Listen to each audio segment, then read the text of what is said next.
quel match, mais qu'est-ce qu'on a vécu encore ce soir. C'est une dinguerie, des grosses histoires, des embrouilles, des faits litigieux, mais le Barça est champion. Merci au Classico d'exister. Salut les fraudes, j'espère que vous allez bien. On se retrouve pour une nouvelle vidéo, débrief du match entre le FC Barcelone et le Real Madrid dans cette finale de Coupe du Roi. Victoire 3-2 du FC Barcelone dans les prolongations. Deuxième finale où le FC Barcelone bat le Real Madrid cette saison en Supercoupe d'Espagne et maintenant en finale de Coupe du Roi. Deux fois que le Barça prive le Real Madrid d'un trophée et le Barça est encore en course pour faire un quadruplé historique. Supercoupe d'Espagne dans la poche.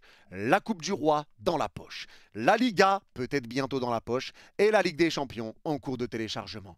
Donc pour l'instant, le Barça est sur une saison tout bonnement extraordinaire. Et aujourd'hui, ce match, il fait parler. Il fait parler parce qu'il y a eu énormément de situations litigieuses. On parle de potentiellement 3 pénaltys oubliés pour le Barça, des cartons rouges pas donnés et j'en passe. Tout ça, on va en parler et je vous donnerai mon avis très objectif sur la situation et sur les choses qui n'ont pas été données, les pénaltys, etc.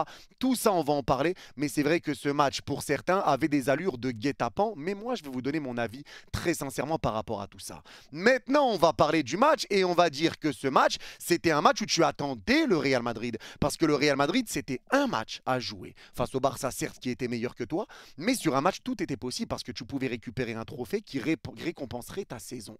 Quoi qu'il arrive, si tu gagnais la coupe aujourd'hui, ça récompenserait ta saison. Une saison qui est compliquée, où tu as du mal à jouer, où sur le terrain c'est mauvais, où tu as encore des postes qui demandent à avoir des renforts, etc., où tout n'est pas parfait.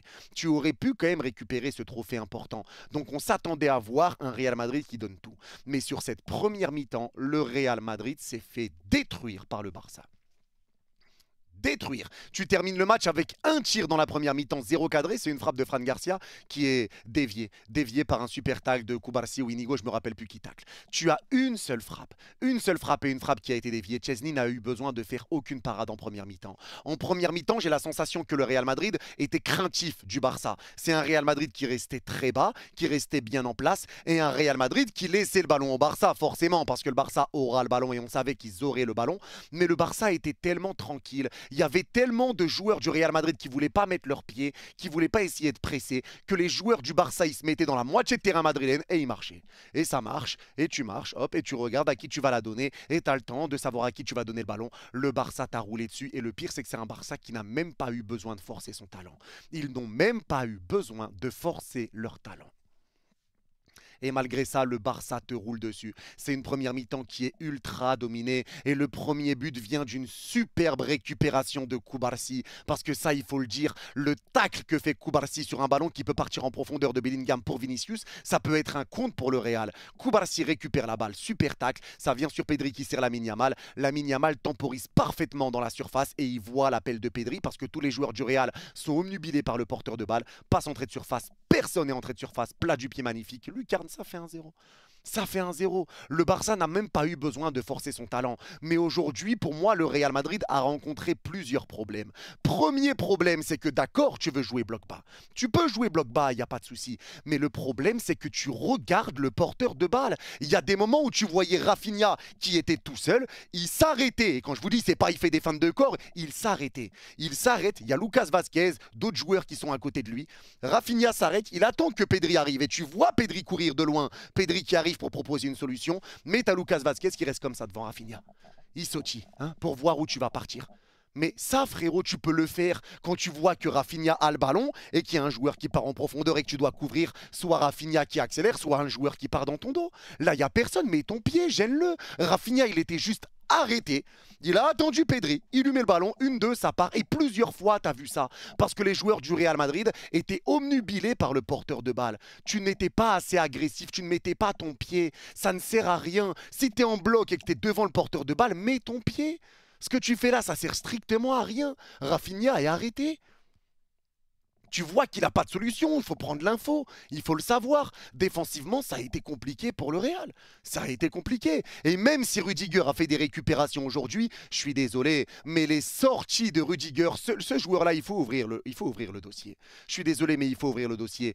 Combien de fois Rudiger a fait des montées tellement inutiles, mais inutiles, il se met haut, il n'arrive pas à récupérer la balle, ce qui laisse un énorme trou dans ton axe. Il l'a fait énormément de fois. Il y en a qui vont dire Rudiger fait un bon match, il a fait beaucoup de récupérations. Moi, je l'ai trouvé dégueulasse, claqué par terre. Claqué par terre. Notamment l'occasion avec Ferran Torres. Ferran Torres est dos au but dans le rond central. Rudiger le presse, tu sais pas pourquoi. Ferran met une passe sur le côté à Firmine, ça part en contre-attaque pour le Barça. Tu te retrouves en 3 contre 2, ça peut te flinguer, c'est une balle de 2-0. Rudiger a fait trop de fois ce mouvement de partir haut et derrière, ça laisse ta défense dans la merde. Rudiger déséquilibre pour moi cette défense du Real Madrid. Il y a un réel problème là-dedans. Et dans cette première mi-temps, c'était un Real Madrid qui n'arrivait pas à ressortir le ballon parce que le pressing, le Barça t'a bu. Le contre-pressing, le Barça t'a bu. Tu dégageais le ballon, il y avait un joueur du Barça qui était là. Ils t'ont pas lâché. Ils t'ont pas lâché. Et le Barça a gardé la maîtrise du ballon et tout ça sans forcer, tranquillement. Ils arrivaient à ramener du danger. C'est en deuxième mi-temps que le Real Madrid s'est réveillé. Mais avant de parler de cette deuxième mi-temps, on va quand même revenir sur des situations, notamment sur cette première mi-temps. Et c'est ce qui fait parler. Ce centre ou ce tir de Ferran Torres qui est repoussé par la main de Valverde, qui est pour beaucoup le premier penalty oublié de ce match. Alors moi, les gars, je vous le dis sincèrement, je me pose la question parce qu'on dit toujours que c'est la main d'appui, que c'est la main d'appui qui doit décider. Si la main est par terre, dans ce cas-là, il n'y a pas pénalty.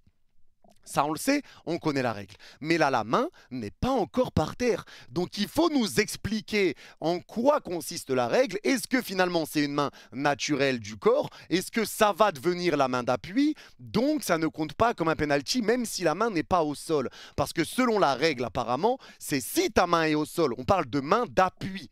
De main d'appui, mais là la main n'est pas encore au sol. Donc c'est ce qui fait qu'il y a un doute. Si maintenant tu nous dis la règle, c'est que si c'est la main naturelle sur le tacle, que ça va devenir la main d'appui dans tous les cas, on ne donne pas le penalty, d'accord. Mais dans ce cas-là, il faut le dire. Donc pour moi là-dessus, il peut y avoir penalty, comme ça peut s'expliquer qu'il n'y a pas penalty. Mais pour ça, il faut connaître la règle. Il y a la deuxième situation ici avec Cubarsí. C'est un corner qui est frappé, personne touche la balle, ça tape le poteau. Et Cubarsí peut pousser le ballon au fond s'il n'est pas retenu par Ceballos.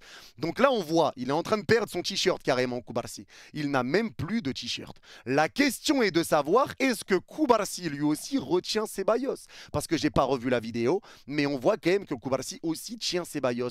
Mais pour moi, là, ça peut être un deuxième penalty. Parce que même si Cubarsí est retenu, même si Cubarsí lui aussi retient Ceballos, il se fait quand même sacrément tirer. Il se fait quand même sacrément tirer le maillot. Et c'est ce qui l'empêche de pousser le ballon au fond. Parce que là, sur cette situation, il y a 2-0. Il y a 2-0 s'il n'est pas retenu. Et ça, c'est une réalité. Donc pour moi, c'est déjà là un penalty qui est oublié. Même si Cubarsí aussi le retient, là, on te tire ton maillot, on te tire alors que tu peux pousser le ballon au fond. Donc là, il faudrait revoir aussi. J'ai peut-être un doute sur sa situation, mais pour moi, il y a peut-être un penalty. Autre fait de jeu, c'est ce tacle pas du tout maîtrisé par Tchouaméni. Et ça, je ne l'avais pas vu. Et ça, je vous l'ai dit sur le live. Je ne l'avais pas vu du tout. Mais là, quand tu vois la situation, Tchouaméni touche pas la balle. Le ballon passe derrière Olmo et passe derrière Tchouaméni. Tacle par derrière, tu lui cisailles sa jambe. Ça peut aussi être un carton rouge. Ça peut être un carton rouge. Tac pas maîtrisé, tu touches pas la balle et tu prends la jambe de Dani Olmo. Ça peut être un geste dangereux. Donc encore une fois, ça peut être un carton rouge pour Tchouaméni. Et derrière, eh ben, tu te retrouves avec cette situation aussi où dans la fin de match, il y avait 2 buts partout. Rudiger vient taper le pied de Ferran Torres. Plusieurs fois, il y a des pénaltys qui ont été donnés dans ce genre de situation. Il faut le rappeler. Hein. Et là, tu ne donnes pas pénalty. Et là, pour moi, c'est le plus gros scandale pour moi du match. Il est là.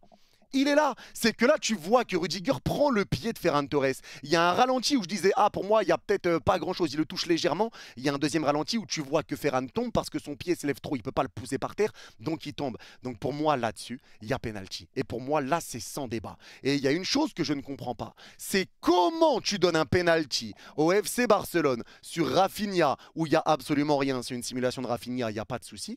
Mais là, la VAR intervient. Alors que sur toutes les situations passées, FC, la VAR n'intervient pas une seule fois. Sur des pénaltys qui peuvent être donnés pour le Barça, la VAR n'intervient pas, mais sur un pénalty qui doit leur être retiré, là la VAR elle intervient. Les gars, j'étais en train de me poser la question, est-ce que la VAR, elle est dans cette coupe? Est-ce qu'il y a la VAR? Tellement elle n'intervenait jamais.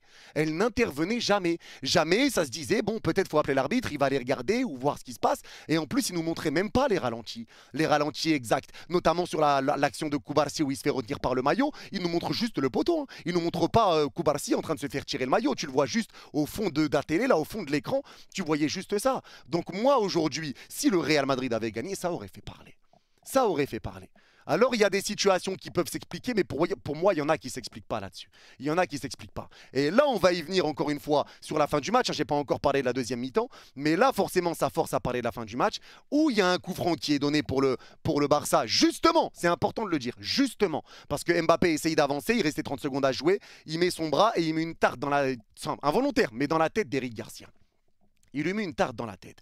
Et tu vois Rudiger qui pète un câble sur le bord du terrain. Ça lance des projectiles à l'arbitre. Les gars, j'ai jamais vu ça de ma vie. Ça prend des trucs de glace et ça les lance sur l'arbitre. Je crois qu'il y a eu lui, il y a eu Vinicius, je sais plus, il y a eu qui. Mais là, tu vois, Rudiger était retenu par tout le monde. Rudiger voulait essayer de se débattre, il voulait essayer de sortir pour aller voir l'arbitre. J'ai l'impression qu'il voulait aller le monter en l'air. Il voulait aller le monter en l'air. Mais à un moment donné, comment tu peux t'énerver sur l'arbitrage aujourd'hui? Un arbitrage qui n'aura pas du tout été anti-Madrid et un arbitrage qui limite t'aura avantagé aujourd'hui. Parce que s'il y a une équipe des deux qui a été le plus avantagée par l'arbitrage, ou en tout cas où ça fait plus parler un camp que l'autre, celui qui a été carotté le plus dans l'affaire, faut être honnête, c'est le Barça. Donc comment sur une faute où il y a faute, tu peux réagir comme ça sur l'arbitre? Moi, j'arrive pas à comprendre. Et le pire, c'est que Rudiger, lui, a niqué son équipe aujourd'hui. Mais reste à ta place. Reste à ta place. Le nombre de fois où tu es monté beaucoup trop haut, où tu laisses des trous dans ta défense. Mais c'est sur le terrain qu'il faut faire l'homme. C'est sur le terrain qu'il faut être un homme. C'est pas là avec l'arbitre parce qu'il a donné un coup franc où il y a coup franc. Où il y a coup franc. Et c'est ça le pire, c'est ça le pire. Donc aujourd'hui, c'est un match encore une fois qui va faire parler, un match qui fait déjà parler. Et j'ose même pas imaginer ce qui se serait passé si le Real Madrid avait remporté ce match, hein, je vous dis la vérité. Hein. Et là, il y en a à qui ça peut déplaire ce que je suis en train de dire. Mais moi, je vous donne mon avis très objectivement. Là, c'est une réalité. Faut dire la vérité et je pense que les supporters du Real, objectifs, le diront aussi. Mais moi, l'énervement de Rudiger, là, je n'arrive vraiment pas à le comprendre. Vraiment pas. Vraiment pas. Mais en tout cas, sur la première mi-temps, moi, je vois un Real qui se fait éteindre et je me dis jamais de la vie, le Real va réussir à essayer de faire quelque chose parce qu'ils se font totalement torcher. Et au final, le Real Madrid te pond une magnifique deuxième mi-temps. Et sur ça, il faut être honnête. Le Real Madrid sort une très très bonne deuxième mi-temps. Tu fais rentrer Mbappé. En première mi-temps, je vous l'ai dit, il n'y a que Bellingham et Courtois qui sortent la tête de l'eau. Rodrigo est transparent. Vinicius est dégueulasse tout le match. Il a raté tout ce qu'il a entrepris. Tout ce qu'il a entrepris, il l'a raté. Il a tout raté. Il a tout raté aujourd'hui, Vini, c'était quand même compliqué. Notamment, il y a des situations où tu peux faire la passe en retrait pour Mbappé, mais tu lui mets un peu dans le dos, ça permet à Cubarsí de revenir. Il y a des situations, etc. Mais tu as raté beaucoup de choses aujourd'hui pour Vinicius, ça a été compliqué. C'est l'entrée d'Mbappé qui a fait du bien et le match de Bellingham aussi en deuxième mi-temps. Mais en deuxième mi-temps, c'est un Barça qui revient fort. Ils ont beaucoup de frappes, les frappes extérieures-surface avec Lamine Yamal. Il est un peu excentré dans la surface, c'est capté par Courtois, la frappe de Rafinha, etc. Tu as des situations, mais le Real Madrid commence à réussir à ressortir du pressing parce que le pressing du Barça devient un petit peu moins tranchant et tu perds des ballons. Pedri qui perd quelques ballons aussi, pressé par Bellingham. Le Real arrive à ressortir parce que le pressing du Barça est un petit peu en retard et ça c'est ce que je vous ai dit sur mon débrief hier, notamment en deuxième mi-temps. Le Barça, tu le voyais, quand il commence à avoir une seconde de retard sur le pressing, ça permet à l'équipe en face de ressortir en 1-2 et ça te flingue deux fois tu te flingues parce que tu n'es pas à ta place, donc il y a une présence en moins au milieu de terrain et quand tu montes, quand tu te fais prendre, eh ben, tu te fais effacer directement. Donc, tu es en retard sur le pressing, donc il n'y a pas de récupération haute. Et derrière, ça flingue en plus ton équipe parce que pendant que tu es en train de monter, eux, ils ressortent. Comme tu es en retard, ton pressing ne sert plus à rien. Tu flingues deux fois ton équipe. Deux fois. Et là, le Real Madrid a réussi à ressortir beaucoup plus la balle avec un Bellingham qui a fait une très très bonne deuxième mi-temps, un Mbappé qui a été également tonitruant, il a fait quand même beaucoup de choses, beaucoup de gestes qui sont passés, les petits ponts, etc. Mais là, en deuxième mi-temps, c'est un Real Madrid qui va beaucoup mieux, un Real Madrid qui se crée des occasions, un Real Madrid qui prend confiance et un Barça qui n'arrive plus à presser. C'est un Barça qui reste un petit peu plus bas, un Barça qui essaye de contrer le Real Madrid et tu as eu des situations avant l'égalisation. Tu en as eu deux. Deux, et notamment sur les fois où Rudiger était trop haut, mais tu as deux occasions, des 3 contre 2, où Rafinha tire 2 fois à côté. Il est un peu excentré et il tire 2 fois trop croisé, 2 fois ça passe à côté. Les occasions pour tuer le match, tu les as eues. Mais derrière, c'est Mbappé qui va mettre son premier coup franc. Une superbe action encore du Real, ça va vite vers l'avant, il se fait retenir par De Jong. Coup franc entrée de surface. Et là, il y en a qui vont dire carton rouge pour De Jong. Moi, je ne suis pas de cet avis. Je suis pas de cet avis. Il y en a qui vont dire encore ouais, t'es juste un anti-Madrid. Je vous donne mon avis objectif, les gars, vraiment. Et pour moi, il n'y a pas carton rouge. Parce que derrière, il y a encore Gérard Martin et il y a encore Koubarsi. Les deux sont encore là. Ce n'est pas le dernier défenseur de Jong. De Jong le retient par le bras Mbappé. Mbappé tombe, mais il y a encore 2 défenseurs du Barça qui sont là. Donc pour moi, non, il n'y a pas rouge. Pour moi, c'est un jaune plus coup franc. Et derrière, tu marques sur ce coup franc, tu égalises premier coup franc d'Mbappé. La fin du compte, Haz Mbappé score au free kick. C'est terminé. C'est l'heure de la retraite. C'est l'heure de raccrocher les crampons. Ainsi va la vie. Ainsi va la vie, mais Mbappé met un sublime coup franc. Il a fait une très bonne entrée, Mbappé. Très bonne entrée de Kylian. Et derrière, tu vas même continuer à pousser. Tu vas réussir à conserver le ballon. Tu vas réussir à être un petit peu plus dans la moitié de terrain du Barça. En deuxième mi-temps, le Real a été vraiment bon. Vraiment bon. Et notamment, moi, ce que j'ai aimé, c'est le replacement de Valverde latéral droit. Parce que Valverde, sur le côté droit, il est revenu énormément défendre. Énormément. Et il est revenu un nombre incalculable de fois devant Rafinha sur des centres du Barça. Incalculable le nombre de fois où Valverde est revenu au point de pénalty, où il a récupéré le ballon au 6 mètres, etc. Incalculable. Et tu vas chercher le deuxième but sur une tête, encore une fois. Tête de Tchouaméni, ça fait 2-1 pour le Real. Le Real inverse la tendance à la 78e. Et derrière, on se dit comment le Barça va réagir. Le Barça réagit avec Lamine Yamal au milieu de terrain, qui te met une ouverture pour Ferran Torres. Superbe ouverture. Encore une fois, Rudiger qui est trop haut. Ferran part dans son dos. Rudiger, pour moi, était vraiment nul. Vraiment nul à chier. Même s'il a récupéré des ballons de temps en temps, je l'ai trouvé nul à chier. Mais vraiment. Mais vraiment. Et donc ça part dans ton dos. Derrière, Courtois essaye de sortir. Crochet, frappe au fond des filets. Et moi, les gars, j'ai envie vraiment de tirer un grand coup de chapeau à Ferran Torres. Ferran Torres qui a été beaucoup critiqué. Moi, le premier, je l'ai aussi beaucoup critiqué, Ferran Torres. Beaucoup pris un petit peu en grippe. Ferran Torres, le match qui sort aujourd'hui, il n'y a pas d'erreur. Il n'y a aucune erreur. Il a tout fait. Pressing, il est là. Contre-pressing, il est là. Jeu dos au but, il est là. Jeu sans ballon, il est là. Jeu offensif, il est là. Protection de balle, il est là. Les transitions, il est là. Jeu en une touche, il est là. La finition, il est là. Les passes, la vision de jeu, il est là. Ferran, aujourd'hui, a sorti une grande masterclass. Son jeu dos au but, le nombre de fois où il conservait la balle, où il arrivait à aérer un petit peu le jeu, à écarter sur ses coéquipiers, ses appels de balle tranchants qui attiraient des défenseurs sur lui, sa vision de jeu, son jeu en de passe en une touche de balle, les Madjer qui prennent 2 joueurs, etc. Il a été monstrueux aujourd'hui, Ferran. Le Shark était dans l'eau. Le Shark était dans l'eau. Et il a croqué. Il a croqué, il y avait du sang partout. Il y avait du sang partout. Et il en a profité. Il en a profité, vraiment énorme match de la part de Ferran Torres. Rafinha a été un petit peu plus décevant pour moi aujourd'hui parce qu'il a raté quand même des situations pour le Barça pour les mettre à l'abri. Mais aujourd'hui, ça a été un match du FC Barcelone qui aura été beaucoup plus compliqué en deuxième mi-temps. Et tu l'as vu sur les prolongations aussi, ça commençait un petit peu à tirer, à fatiguer. Mais c'est un Barça qui a aussi bien joué. Tu vas chercher ce deuxième but, tu vas chercher les prolongations. Tu aurais dû avoir un penalty pour le 3-2 sur Ferran Torres, mais tu l'as pas eu. Tu aurais dû avoir un penalty avant les prolongations. Tu l'as pas eu. Tu l'as pas eu, donc forcément je comprends que ça fasse chier les supporters du Barça. Moi je les comprends, je les comprends. Et forcément, donc il y a des doutes qui commencent à arriver, il y a des trucs qui se passent, etc. Donc forcément, moi je comprends pour les supporters du Barça. Et je pense que si le Real Madrid avait gagné ce trophée, et je suis en train de me dire limite, c'est peut-être même mieux que le Real ne l'ait pas gagné, parce que vraiment, ce qui se serait passé dans les médias et j'en passe, ça aurait été terrible. Parce que là, malgré tout ça, malgré tout ce qui a été oublié, le Barça arrive à remporter ce match. Et chapeau l'artiste, avec un Pedri qui a été énorme. Il a fait un énorme match, Pedri, aujourd'hui. Il a été extraordinaire. Encore une fois, c'est lui qui est là pour aérer le jeu, pour dicter un petit peu le tempo du match. Il sait porter le ballon, il sait orienter côté gauche, côté droit, des ballons en profondeur, des passes qui cassent des lignes. Il a été buteur, il a fait des retours défensifs importants pour aider Gérard Martin. Gros match de Pedri. Énorme match, pareil pour De Jong et surtout en première mi-temps. De Jong a fait énormément de retours défensifs, beaucoup de récupération de balles. En deuxième, ça a été un petit peu plus dur.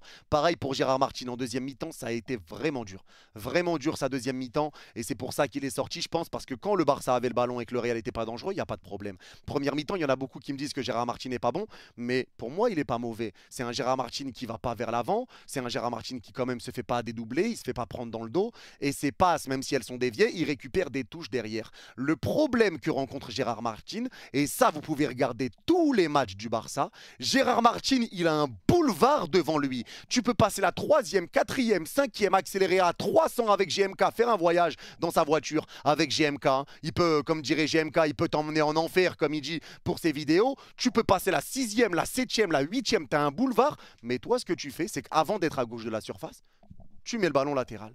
Il veut pas avancer, il veut pas centrer. Il veut pas centrer. Et il l'a fait ça dès le début du match. Il y a des moments, tu as un boulevard, tu peux avancer centrer, mais non, tu repars latéralement entrée de surface. Ça, c'est son problème à Gérard Martin. Sa deuxième mi-temps, ça a été dur. Tu sentais qu'il aurait pu coûter un but, donc il est sorti. Inigo Martinez te pond une masterclass encore une fois aujourd'hui. Un nombre de retours incalculables, des récupérations de ballon, de l'anticipation, des retours défensifs impeccables. Même s'il s'est fait prendre plusieurs fois, hein, le grand pont qui lui est mis par Vinicius qui ramène une occasion où la passe est mal donnée pour Mbappé. Le petit pont que Mbappé lui met sur son tacle. Et derrière, il y a faute de Jong et c'est ce qui ramène l'égalisation. Il y a des moments où il se fait prendre, mais en tout cas, il y va. Il y va, il a fait un grand match. Pareil pour Cubarsí que j'ai trouvé extraordinaire aujourd'hui. Énorme match de la part de Cubarsí, impeccable. Dani Olmo a été monstrueux, très gros match de Dani Olmo. Il s'est fait balayer 1 million de fois lui aussi. Et très souvent ça revenait sur le Barça, donc laissait l'avantage. Il y a eu Jules Koundé qui a été très grand ce soir. Des retours défensifs très importants. Et ça tu l'as vu sur la prolongation avant son 3e but et cette frappe de Koundé entrée de surface. Ça part, il y a des situations pour le Barça, la tête de Bellingham, etc. Où Koundé est là. Il fait 2 sauvetages importants, Koundé devant Jude. Hein. Il faut le rappeler. Et ça, c'est quelques secondes avant le but qui est ramené pour le Barça. Il te fait des sauvetages importants juste avant. Vraiment, Koundé a été très bon. Rafinha, pour moi, a été décevant. Lamine Yamal, hors norme encore une fois. Lamine Yamal qui vient défendre. Lamine Yamal qui vient aider. Lamine Yamal qui vient essayer de ramener du danger. Il a ramené des situations de centre, des frappes. Il a réussi à dribbler. Il a réussi à conserver la balle. Il a réussi à calmer un peu le jeu quand il devait le calmer, à l'accélérer quand il devait l'accélérer. Lamine Yamal fait un grand match aujourd'hui lui aussi. Mais ça a été tout simplement un Barça qui a fait son taf. C'est juste que le Barça a eu un petit peu plus de mal à presser et à poser le jeu qu'ils ont l'habitude de poser, mais tu as senti que la fatigue aussi commençait à arriver. Et la deuxième mi-temps du Real a été très bonne, ce qui donne des prolongations. Le problème, c'est que c'est entaché justement encore une fois par tous ces faits d'arbitrage, etc. Mais aujourd'hui, moi, je vous le dis sincèrement, bravo au Barça, parce que le Barça mérite de remporter ce trophée au vu de ce qu'on a vu, même si le Real fait aussi un bon match, hein, enfin surtout une bonne deuxième mi-temps. La prolongation, tu sentais que les deux équipes étaient un petit peu esquintées et que c'était un petit peu le foutoir. Koundé arrive à marquer sur une erreur de Modric. Arda Güler fait une bonne entrée pour le Real, tout ça, mais voilà, le Barça s'impose et pour moi c'est mérité pour le Barça. Bravo pour le Barça, bravo à vous, force aux supporters du Real Madrid. Et il va falloir revenir la saison prochaine maintenant et revenir dans de bonnes conditions parce que là cette saison pour moi elle est quand même vraiment à oublier pour le Real.